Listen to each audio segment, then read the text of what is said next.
some mysteries, they just, they really stick with you, don't they? They really do. And the disappearance of Tara Calico back in 1988, that's definitely one of them. Oh, absolutely. September 20th, Balin, New Mexico.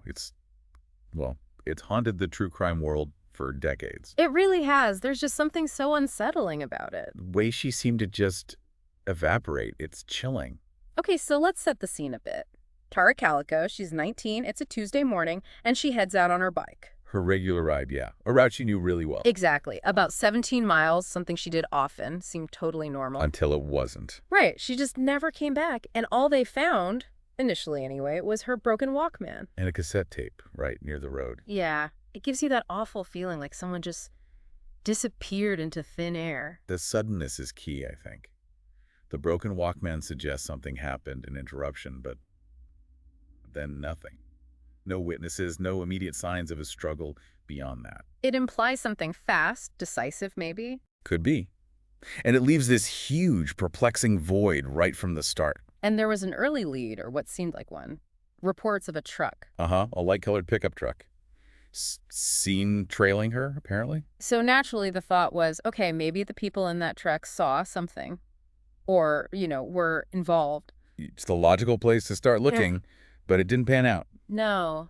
Despite, extensive searches and focusing on that truck lead, nothing solid came of it. The trail just went cold, which happens, unfortunately. Promising leads sometimes just dissolve. Leaving everyone frustrated and just asking more questions. Exactly. But then things take a really strange turn. Fast forward almost a year, July 1989. Right, and we're hundreds of miles away now. Port St. Joe, Florida. And this Polaroid photo turns up in a parking lot, and it's incredibly disturbing. It really is. It shows a young woman and a much younger boy. Both look like they're bound, gagged. It's a horrible image. And it immediately throws this shocking visual into the mix, grabbing everyone's attention. Because the young woman in the picture, she looked a lot like Tara. A striking resemblance, yeah. That was the immediate connection people made. And there was something else, something really specific in the photo. A book. My Sweet Audrina. V.C. Andrews. Which was reportedly one of Tara's favorite books, maybe even one she was reading around the time she disappeared. That detail really seemed to personalize it, didn't it? Yeah. Especially for Tara's mother, Patty Dole. Oh, absolutely. For Patty, seeing that photo, the resemblance, that specific book, she was convinced. She believed it was Tara. You can completely understand her reaction. That combination is powerful, even if it turns out to be ambiguous. It creates this incredibly strong, visceral link in your mind. Of course. And the authorities took it very seriously. The FBI got involved. They analyzed the photo intensely, trying to confirm if it was Tara, trying to figure out when and where it was taken. But the results were inconclusive, weren't they? Experts had different opinions. Right. Some thought it could be her, others weren't so sure. There was no consensus on the woman's identity or even about the authenticity of the photo itself. Was it staged? Was it real? It became this whole other mystery layered onto the first one. Exactly. It shows how tricky visual evidence can be, especially when it's isolated like that. Interpretation plays a huge role. So this Polaroid becomes this central, iconic piece of the puzzle, but it's also deeply unsettling and ultimately unproven. Is it a real clue? A cry for help sent out into the world? Or, God forbid, just some incredibly cruel hoax designed to torment the family? That question just hangs there. Yeah. It offered this potential horrifying glimpse, but it ended up just deepening the uncertainty around everything. Okay, now let's make a huge jump in time. Decades pass. The case is cold, tragically so. Right. Feels like maybe we'll never know. And then June 2023, nearly 35 years after Tara disappeared. Suddenly, there's news. The Valencia County Sheriff's Office makes an announcement. A major development. Completely out of the blue, it felt like. It really did. After all that silence, it was significant. A real signal that maybe something had shifted. Sheriff Denise Vigil, she confirmed they had new evidence. And not just a vague tip, apparently. Enough evidence that they actually submitted the case to the district attorney's office. Which is a big step, right? That implies they think they have something substantial, something that could potentially lead to charges. It's a much higher threshold than just reopening an investigation. Submitting to the DA means they believe there's a possibility of prosecution. It suggests a real breakthrough. But of course, they're keeping things very close to the vest. Understandably. Very limited details. They haven't said what the evidence is or who it points to. Any persons of interest, Their identities are sealed. But just the fact that something has happened, that there's this official movement, it's reignited hope, hasn't it? Definitely. That hope that maybe, finally, we'll get some answers about what happened that day. The big questions now are, what is this evidence? And how does it connect all the way back to 1988? That lack of specifics just fuels the speculation, of course. Everyone's waiting to see how this new piece fits into the original puzzle. Because over the years, with no firm answers, all sorts of theories have cropped up. Oh yeah, a whole range. When you have an information vacuum, people try to fill it. And the theories really run the gamut, don't they? From things that seem, plausible. Like maybe an accidental hit and run by some local kids in a truck who then panicked and covered it up. That's been suggested. Right. Or maybe something more sinister, like a planned abduction.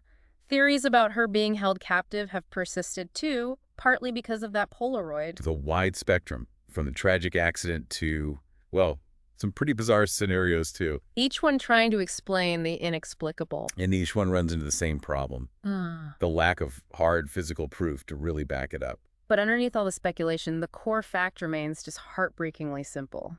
Tara was taken. She was taken. And nobody has ever been held accountable. Nobody has definitively explained what happened. And for the family, for everyone following this case, it's been this cycle, hasn't it? A glimmer of hope with a potential lead. Followed by disappointment when it fizzles out. It's just brutal. That emotional roller coaster is so typical of these long, unsolved cases. It takes an immense toll. And speaking of the toll, you really have to talk about Tara's mother, Patty Dole. Oh, absolutely. Her determination has been incredible. But all these years, she just never stopped fighting, never stopped searching for answers about her daughter. Her persistence kept Tara's story in the public eye, kept pressure on investigators. It's truly remarkable dedication.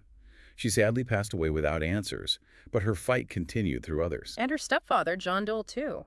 They never gave up. And law enforcement did keep looking, even when it was cold. Remember the FBI reward in 2019? Right, $20,000 for information leading to Tara's location or finding the person responsible. It showed that even after 30 years, the case wasn't completely forgotten by the authorities.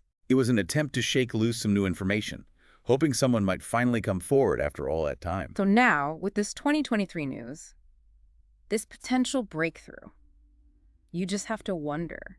Could this finally be it? Is this the moment the family and everyone who cares about this case has been waiting for? Will this new evidence finally provide some closure? That's the hope, isn't it?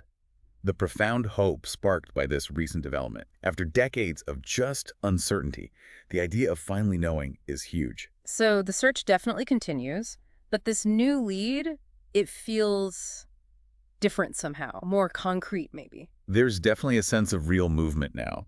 The sheriff confirming new evidence, sending it to the DA. That's not just speculation, it's official action. It offers a renewed sense of possibility. So, for you listening, what do you think?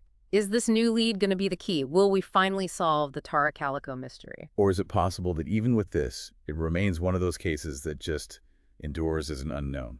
It really depends on what that evidence actually is and what the DA decides to do with it. True. It's a significant step, but not the final one yet. Think about all the elements we've touched on. That sudden vanishing on a sunny morning.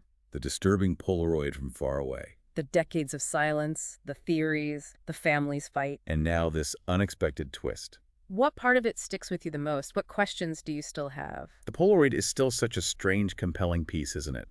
And this new lead makes you look at all the old theories again in a new light. It really does make you think about unsolved mysteries and that deep human need for answers, for truth. And the hope that even after so much time has passed, the truth can still come out. These cases remind us of the lasting pain of loss, but also that incredible drive for resolution against the odds. Even when faced with decades of uncertainty, the search goes on,